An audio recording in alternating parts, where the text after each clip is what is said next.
Chapter 3.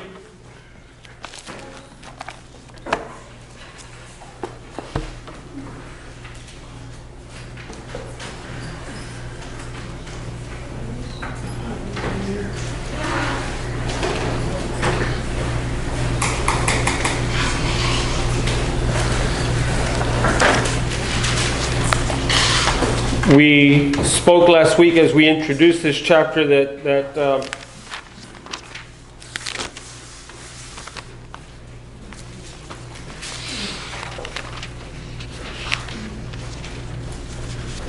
three things that we pick up from the first two chapters are, number one, to choose a good teacher.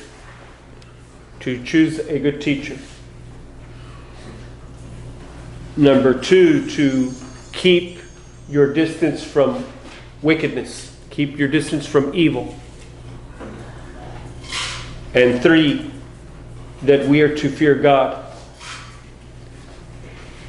By fearing God, and as we were talking before we started the grammar class, this being the time of the High Holy Days, coming into Yom Kippur, the holiest day of the year. This is the holiest day of the year. And talking about having this yirah, this fear of God. And there are times when we talk of this fear as being, of having respect or having awe, relating to perhaps a father figure. That when I was growing up, I had a respect for my father. And it's kind of on that, but to an even greater extent. To the day that my dad died, I was in my 40s and he was in his 80s. I still called him sir. Yeah, it was to him, when I answered him, it was yes sir and no sir. Because he's my dad, and that's the way we learn to show respect. Respecting him growing up, you learn that the father has a lot hanging over your head. So if you're behaving yourself, you get to go out. You get to maybe go with your friends. If you're not behaving yourself, you don't get to go out with your friends. And if you're really not behaving yourself, what? My dad would go out into the backyard and pull down a switch, and he used it. One of the scariest feelings growing up for me and for my siblings, they will all tell you, one of the scariest feelings was knowing that my father was irritated, even with just one of us. And hearing him say something like, "That's it," and he gets up from his recliner and walks into the bedroom, and you can hear him, because Dad did not have one belt, he had like 7 or 8. And you hear him going through the belts, trying to find just the right one for the occasion.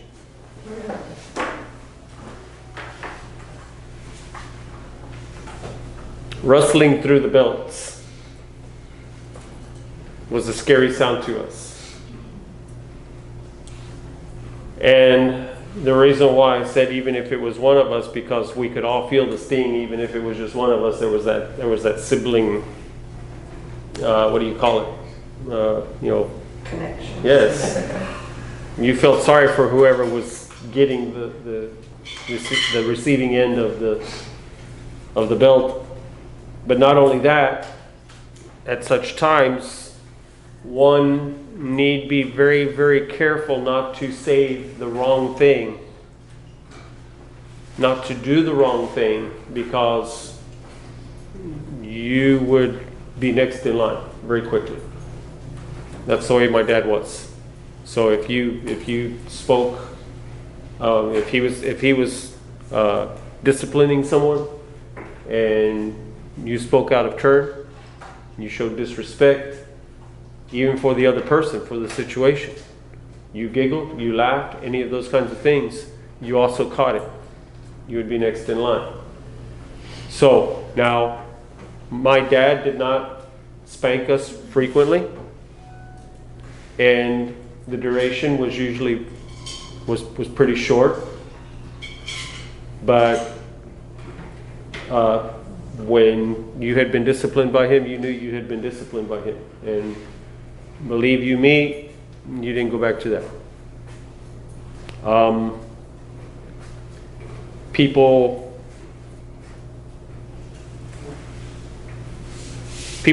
wonder. Now, I will tell you this, I will put it to you this way. My dad did not abuse us, and he did not mistreat us. He did punish us when we needed it. My mom also disciplined us, and all of us will tell you that we would rather have dad discipline us than mom, because mom spanked harder than dad did. But dad loved us, and I will tell you that today as an adult, I do not regret the way my dad disciplined us. I do not regret it, because it kept me fairly much on the straight and narrow. He was strict, he was stern, and he did his job, and his job was to keep me out of trouble. And so that I will say that for the most part he succeeded in that. So, in saying that, I had a respect for my father, saying what? I loved him. At the same time, I feared him, because he could cause me hurt. I feared him. You say, well, and people today, they think that it shouldn't be that way. No, that's exactly the way it should be. One of the problems that society is having today, especially here in the United States, is this: the parent is trying to be the friend to the child. You are not your child's friend, you are your child's parent. There is a difference. God did not put you on this earth to be a friend to your child. Your child has friends. You are a parent. Saying what? It is a different kind of love. It is a different kind of relationship. And in fact, when done appropriately, when done correctly, it is a better relationship. It is a better relationship. I've told my boys this before, so it's no big surprise, shocking surprise to them. But my three sons are my three best friends today. And we're close.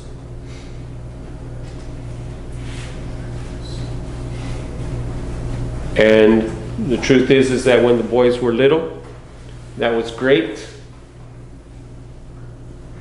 And I enjoyed watching them grow up. But I have a better relationship with my sons today than I did when they were growing up. Why? Because now we can be friends. Then I had to be dad. You see what I'm saying? It's a relationship that grows. And it grows sweet when it is approached correctly. And so, they're my best friends. They're the one. Who do I want to hang out with? Who is it that I do hang out with? My family. I don't go out. I don't do those things. I hang out with my family. And when I want to be with someone, that's who I want to be with. So there is a love there. But there's also a fear, because dad can put a hurt on you. The same thing is true with God. Yes, He is our Father. And yes, it is a relationship of love. But you have to remember that there is a duality in the relationship. You remember the tree of life. So in the tree of life, you have 3 pillars. So you have a pillar of the direct access.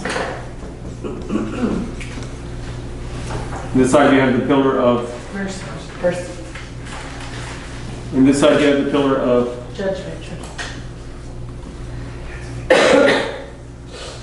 Of judgment. Wait a minute. It's not how you spell judgment.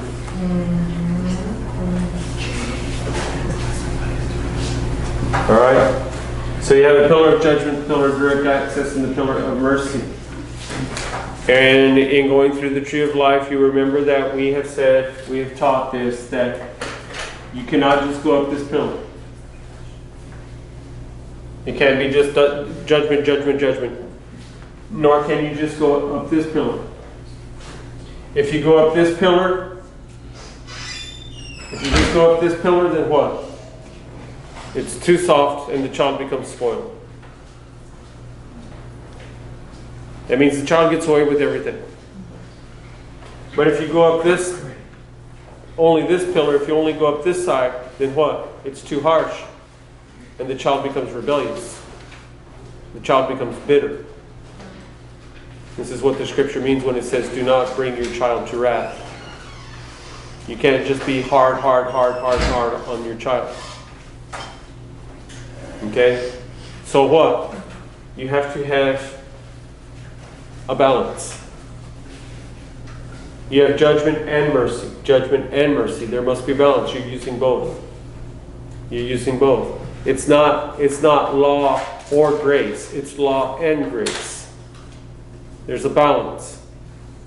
People think that law and grace are opposites, are in juxtaposition to each other. They're not. They're mother and father. Grace is mother, law is father. In most families, this side would be considered. Who's the disciplinarian of the family? The father. Dad. And who's this then? The mother. The mother lessens the blows, more gentle, more forgiving. Okay? So it's these two working in tangent with each other. And that's the way it should be. Now, why am I saying this? I'm saying this because talking about the fear of God, it's not just a matter of having respect. It's not just a matter of awe, of reverence. Those things, yes, they're in there. But Yirah, Elohim, the fear of God. And fear means fear. Did I respect my father? Yes. Did I honor him? Yes. Did I love him? Yes. Was I afraid of him? Yes. I had a fear of him. Meaning what? There were certain things that I would not dare say to my father. I would not say.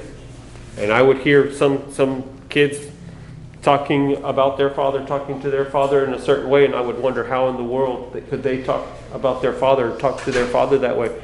Because I guarantee you, if I had talked to my father that way,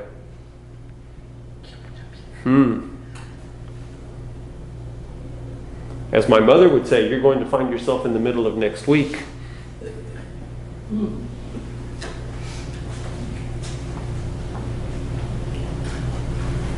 There were some ways that I just did not treat my father. In fact, one of the hardest days of my life, and I felt guilty for a long time, long time. After I was already in my 40s. My dad was in his 80s. He got sick. He had cancer. He had brain tumors, and he was starting to have the little mini strokes. And so he was acting out. He was regressing into a childlike state, and he was acting out. And it was my family and mom and my sister were the ones that were there to take care of him. And at that time, at that point, my mom and I were there by ourselves, and we were having to deal with that, and he was acting out, and he was becoming uncontrollable. So I had mom call an ambulance, and the ambulance came out. They brought the stretcher in. They had to bring a wheelchair to get him out of the bedroom, and then they were going to put him on the stretcher. And Dad refused to get in the wheelchair. And he was fighting, and he had to go to the hospital. He was having a stroke, and he had to go to the hospital. And he did not want to go to that hospital.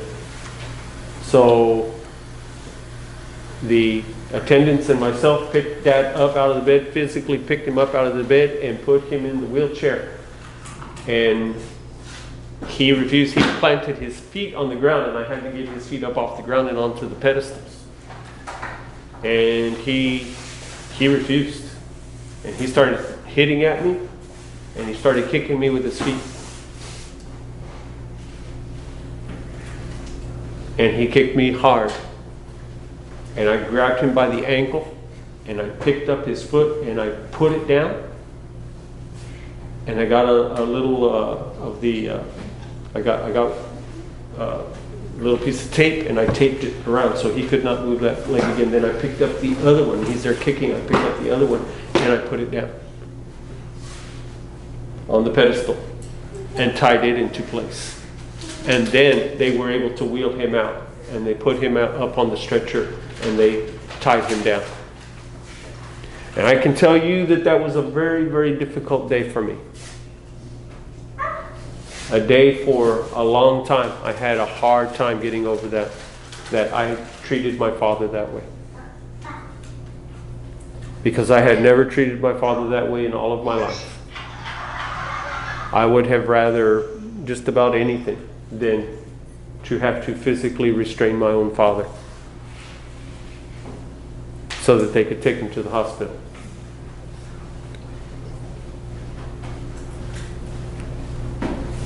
Because I love him and I respect him, and we were brought up that there are just some things that you don't do and some things that you don't say. And so even in having to do that in order to save his life, it still brought horrendous guilt into my life, into my heart and my mind, that it took me quite a while to get over.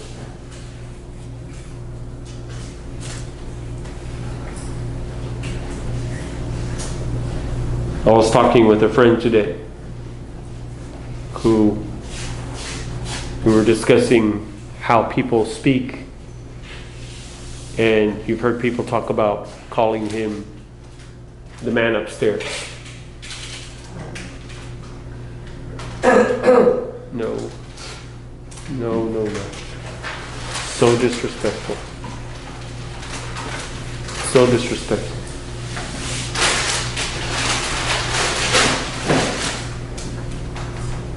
That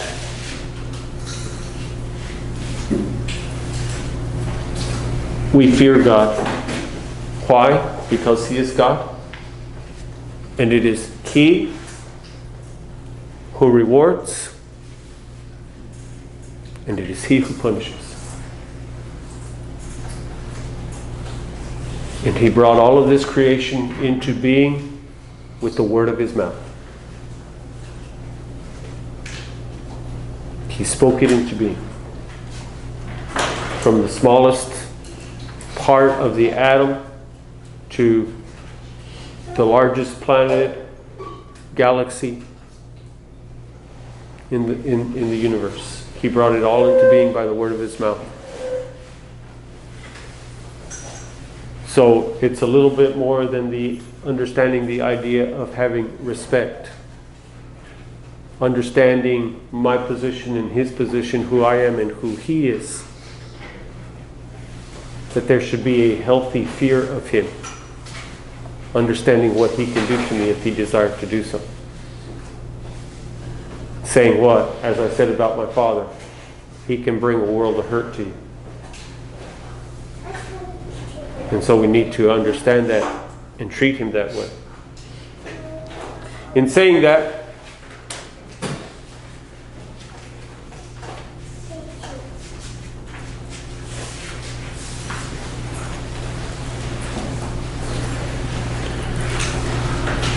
what we studied last week was that He said, "My son, forget not my instruction. May your heart keep my commandments." Literally, what? Bye. Love you, baby. I come back in 2 weekends. All right, 2 weekends. All right. See you later, alligator. After a while, crocodile. So He says, "Beni Torati." My son. It says, "My son, forget not my instruction, my teaching." Remember, we spent time on that. My instruction, is it my instruction, my teaching, my law? You know, all the different versions have something, have different things there. But literally what the Hebrew says, "Beni," my son, "Torati," my Torah. My instruction. But the Torah. And what does He say? Don't forget it. Do not forget Torah. And as we have been teaching, this is the issue. The big issue in the reason why Christianity is having so much trouble today, the reason why the church is having so much trouble today, is because they have neglected the Torah. It all starts there. If you want to understand the rest of the book, you have to understand the beginning. It all starts there. All of the foundation, everything is there. And so He tells us, don't forget. Don't forget the Torah.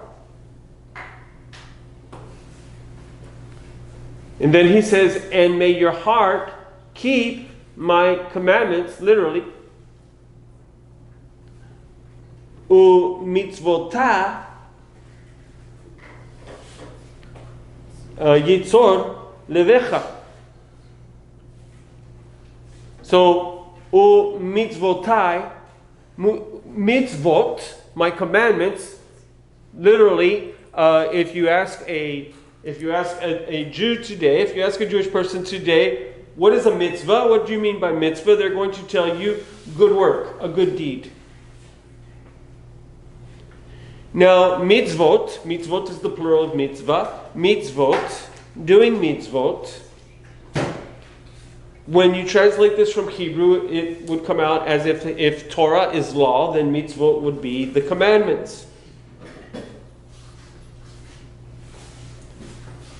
What we're saying here is that mitzvot, the reason why mitzvot are called good works is because keeping Torah is in and of itself, is the good work. This is what we're called to do.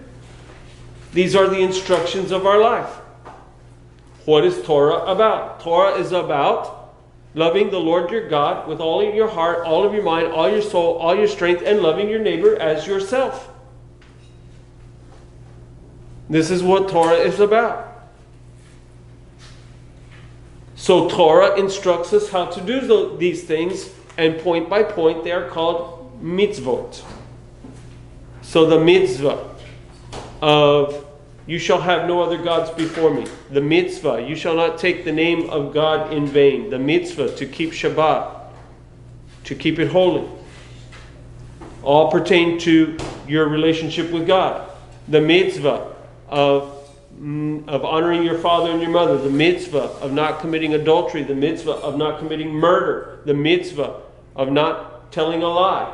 The mitzvah of not coveting your neighbor's possessions all have to do with your relationship with fellow man. And the entire Torah can be divided into those two portions. Your relationship with God and your relationship with your fellow man.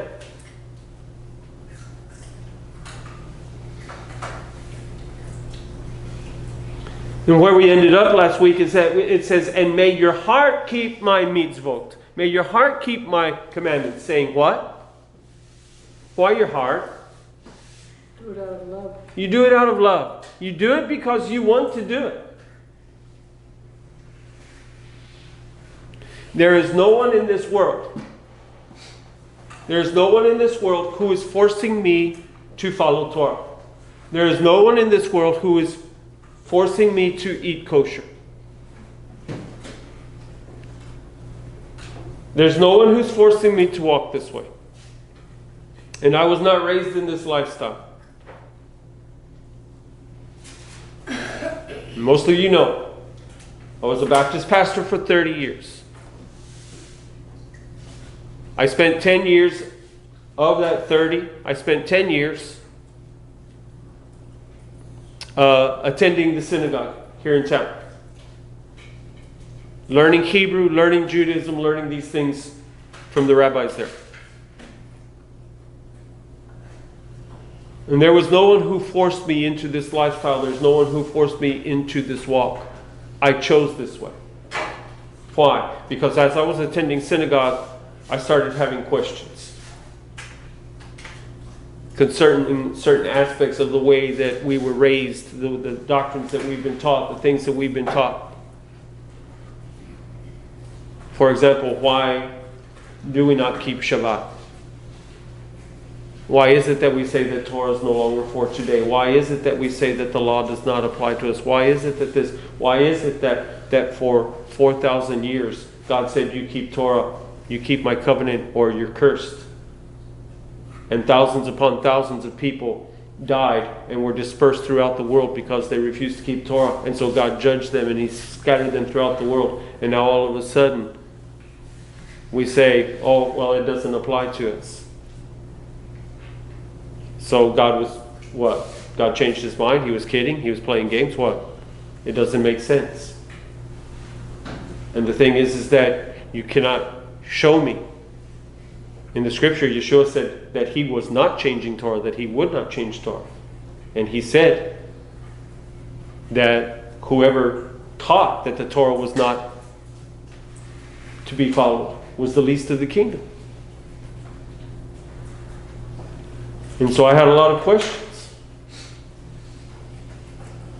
But the point is this: when I came to this crossroad in my life,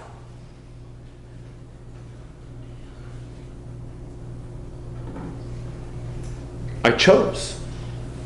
Of my own free will, of my own volition, I chose because I wanted to. Why? Because I wanted to live as closely to Yeshua's lifestyle of what He lived as I possibly could. I wanted to do the way He did. I wanted to be how He was, how He lived on this earth. I wanted to be like that. And since Yeshua kept Shabbat, guess what?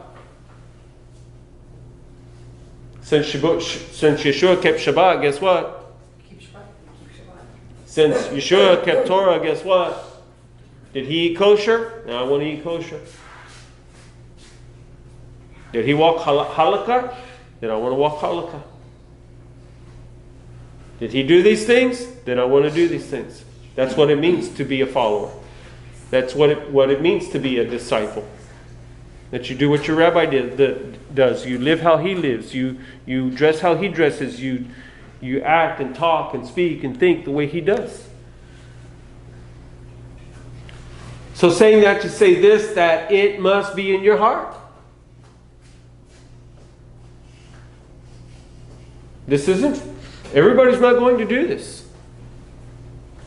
And in fact, the truth is as most of you have found out, it's a rather lonely lifestyle. You lose friends. You lose family. It's hard. Well, why would somebody want to do this? Because I love God. Because I love Yeshua. And I want to live the way He lived. It's got to be in your heart. But is this not what He said? When He said what? I will renew my covenant with you, and I will write the mitzvot on your heart rather than on tablets of stone.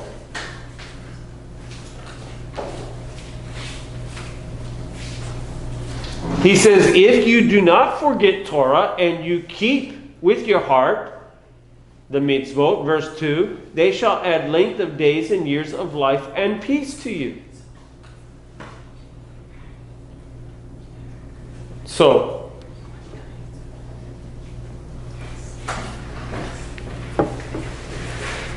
are we living in a peaceful world? Are we living in a peaceful society? I was driving home from work today. They have closed down the bridge to Rio Hondo, right? So for about a year, I have to go around to do anything. I have to go around. We have to go all the way through San Benito to do anything. So tonight, I had to pick up Rachel, right? Rachel lives on that side of town, so I had to come all the way through San Benito this way, and then all the way back across town, and then back to get here tonight.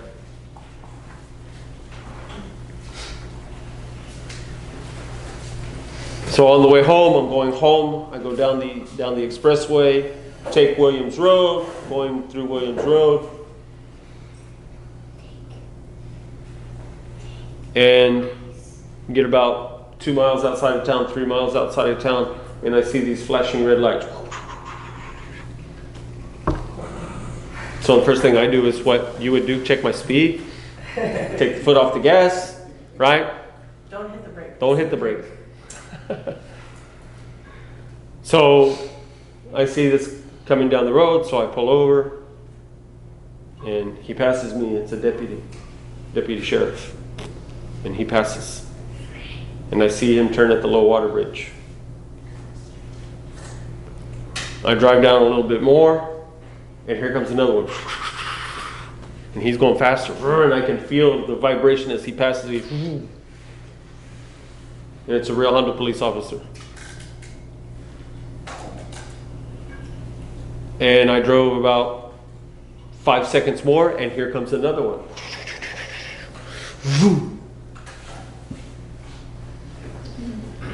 And I drive about 5 seconds more, and here comes another one.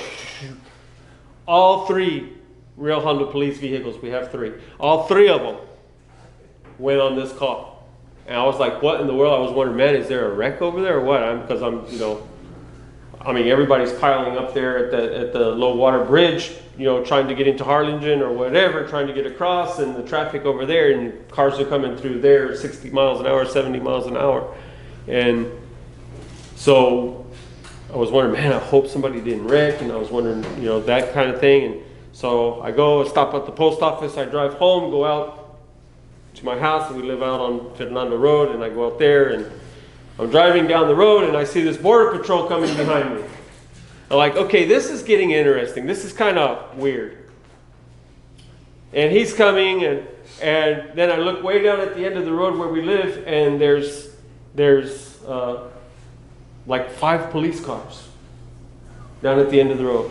Their lights going, everything like that, and then there's all this traffic, and I'm like, what in the world? And I saw this box on the canal bank next to where we live. There's this big box laying there on the side of the road, and then I start looking, and there's junk here and junk there, and I'm like, what in the world? So one of my friends comes by, and I said, what in the world's going on? He said, well, there was a robbery, a burglary. They broke into several houses on the other side of town, and they stole like several television sets and jewelry and all this kind of stuff, and they stole all of this stuff. And apparently a chase started, and they chased them down from that side of town all the way down to where I live and down our road. And apparently they were throwing stuff out, including television sets, out the window as they're driving down the road.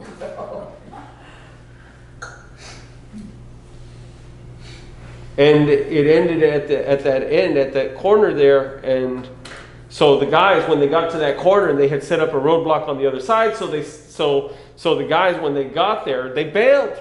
And there were 4 of them. I think there were 4 of them. They said there were 4 of them. They caught 3 of them, but the 4th guy jumped out, ran through the woods, jumped in the arroyo.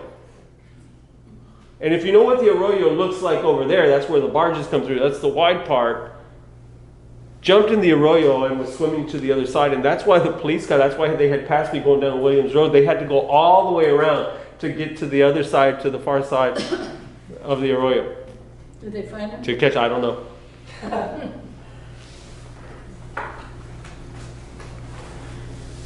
Saying this is in quiet, sleepy little Rio Hondo. Saying this, you watch the news.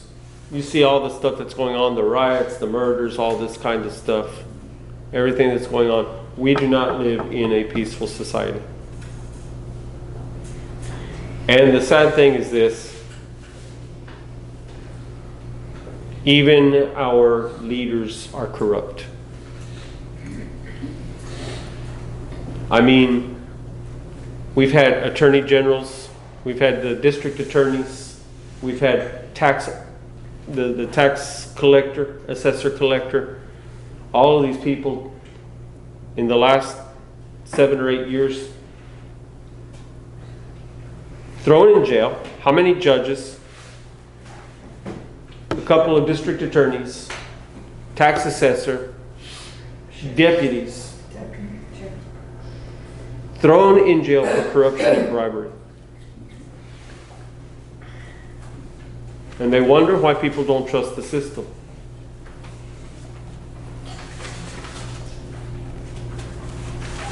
And it's true at every level.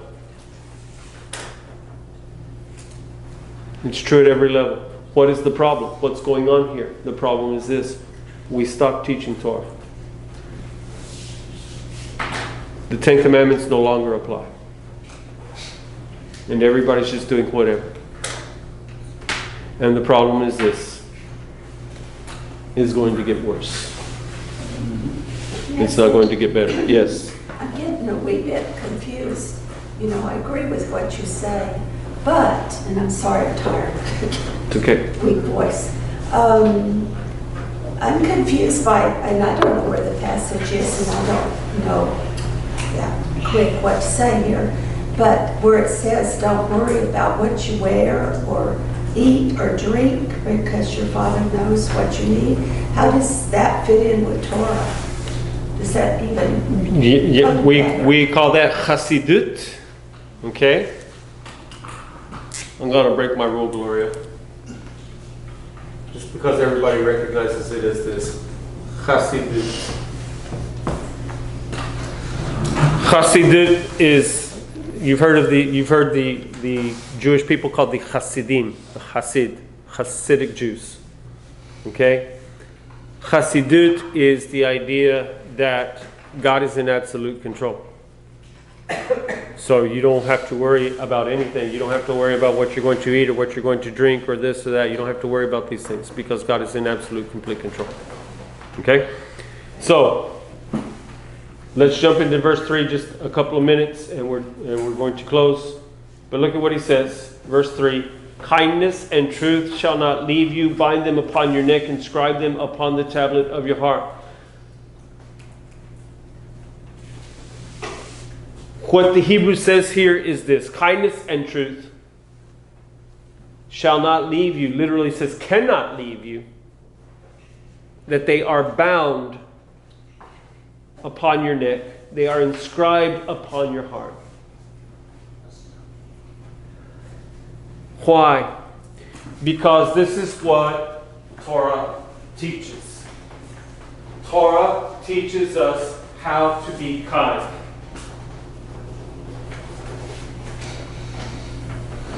So the next time somebody tells you, well, you're keeping Torah, so you're a legalist, you can say, well, you're not keeping Torah, you're not very kind. Right? No, don't say that. Be kind. In one of our brachot from Shachrit, the morning,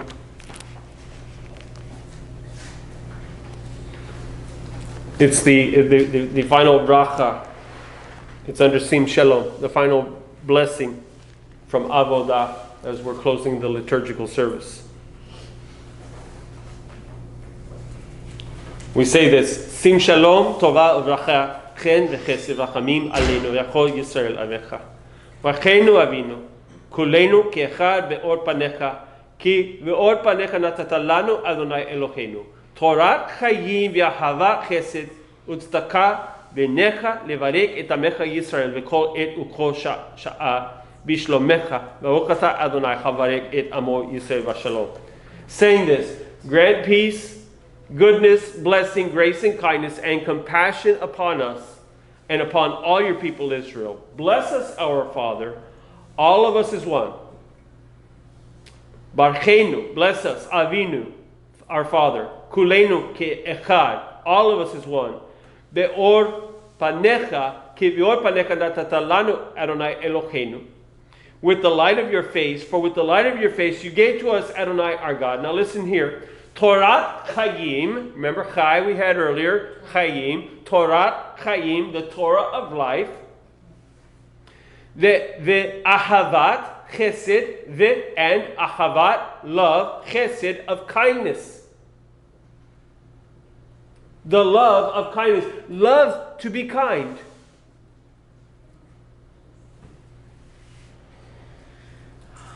It is not just that I am supposed to be kind.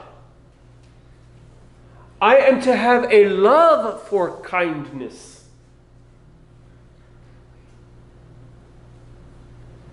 Micah 6:8. You know, O man, what it is that God requires of you. That you do justly, that you love mercy, and that you walk humbly with your God.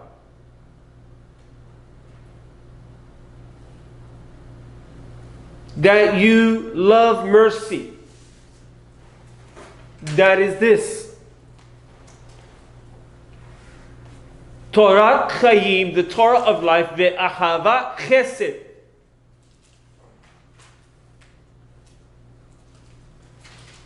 The love of kindness, the love of showing mercy. You see, as we come into Yom Kippur, let me say this to you. It is not just that we are to be a forgiving people. And it ought not to be just that we need to forgive. The truth is, what Torah teaches is that we are to love forgiving. How many of you appreciate it when somebody forgives you? Makes you feel good, better, right? Sometimes makes you want to cry. Sometimes you do cry. How does it feel? How does it make you feel when God forgives you? Ought we not to want to share that with others, with the people around us? That they feel the kindness and the love and the mercy that other people have shown to me and that God Himself has shown to me. This is why He says if you're not willing to forgive others, He's not willing to forgive you. It's not just a matter that we should do these things. It's a matter that we should love doing these things. Because this is exactly what Torah is about. Torah is not a bunch of rules and regulations, a bunch of do's and do not. It is exactly this. It is to teach me how to have a proper relationship with God and a proper relationship with my fellow man. Namely, teaching me to love my fellow man, to show him kindness, mercy, and grace the same way that God has shown to me.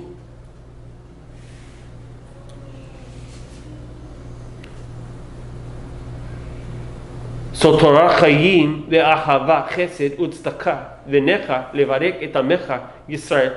The Torah of love of kindness, righteousness, blessing, compassion, life, and peace. The love of kindness, the love of righteousness, the love of blessing, the love of compassion, life, and peace. The love of all these things. Do you want these things in your life? There's only one way to have these things in your life. Follow God's instruction. That's what it's all about. The word Torah, as we showed you last week, the word Torah does not mean law, it means instruction. As the scripture says, I will instruct you and teach you in the way that you should go, and I will guide you with my eye.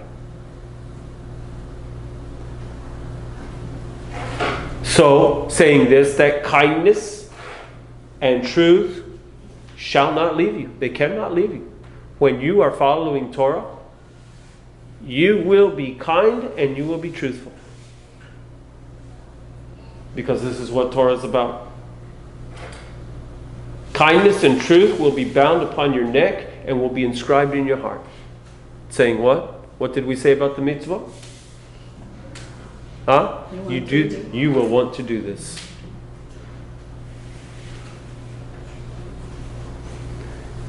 And in doing this, he says in verse 4, you will find favor and good understanding in the sight of God and man. What? You treat God right, and guess what? And you treat your fellow man right, and guess what? The proverb says, he who desires friends must first prove himself to be friendly. You want people to respect you? Respect them. You want people to love you? Love them. You want people to be kind to you? Be kind to them. Show them favor. I had a lady who came to me one time, a teacher. And her and this other teacher had been good friends for several years. And they had some kind of falling out. And they weren't talking to each other. And so the one teacher came to me and she was disturbed by it. She would like to restore the friendship. She didn't like the way this was going and she wanted to restore the friendship. And so she came to me. She says, what do I do?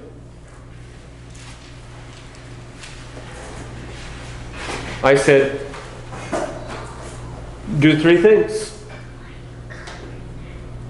Buy her a gift. Nothing fancy, just some nice little thing of appreciation. Buy her a gift. Go to her. Apologize. And tell her that you want to make things right. She said, but I didn't do anything. I said, well, in your eyes, maybe you didn't do anything, but obviously something happened here because you have this ruptured relationship. I said, but if you'll do what I tell you to do, I guarantee you she's going to appreciate it and she's going to respond to your action.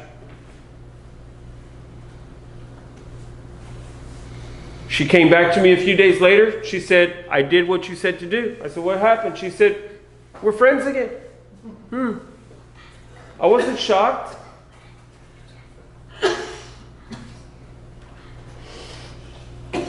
For the most part, doesn't always work, but for the most part, when you are kind to people, they're going to respond in kind.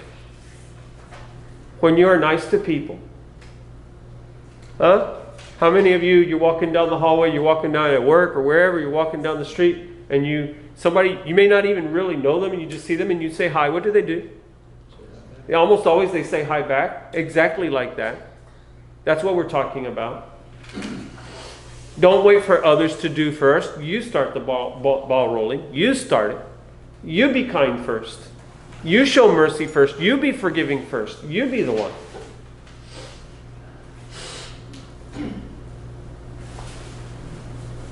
And do it because you love to do it. Because you love peace. And you love blessing. And you love righteousness. And you love compassion. And you love kindness. Why? Because you love God. And God is all of these things. This is what He has demonstrated to me. Therefore, it is for me to demonstrate them to you.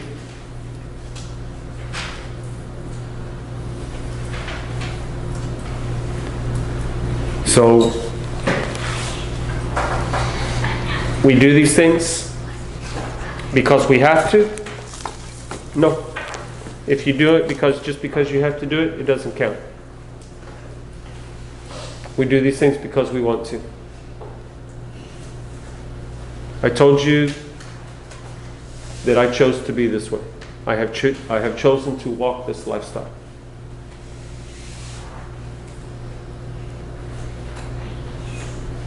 So you've heard me tell the story. There was a king who had a herd of cattle. very expensive, very rare, very special cattle. And he came to check on his cattle one day. As he was there watching the cattle, he noticed a deer in the middle of the herd.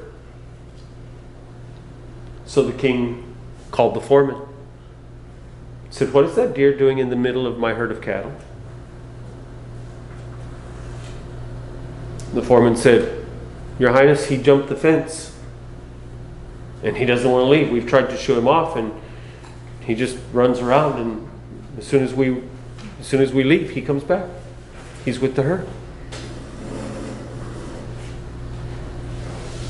Foreman said to the king, "Do you want me to shoot him?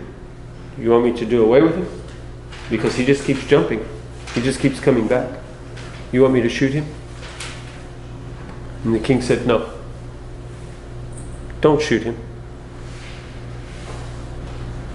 Because he has become one of my favorite animals." Let me what? He has become one of my favorite animals. And the foreman said, "How is that? Why?" And the king said, "Because all the cattle, they're in the pasture because they have to be in the pasture. They don't have any choice. They can't jump the fence. They can't get out. They're there because they have to be there. I put them there and they're there. But the deer, he's there because he wants to be there. He is a very special animal to me. He chose to be with me." It was a rabbi who told that story concerning people like you and me who are jumping the fence because we want to be in with the people of God. The rabbi finished the story by saying this: those who are jumping the fence to get inside, treat them very well, because they have a very special place in the heart of God. Because he said, we Jews, we do this because we're commanded to do it. They're doing it because they want to. It has to be in your heart. With that we say, Rachot, Shalom, Ve'layla Tov. Joe, if you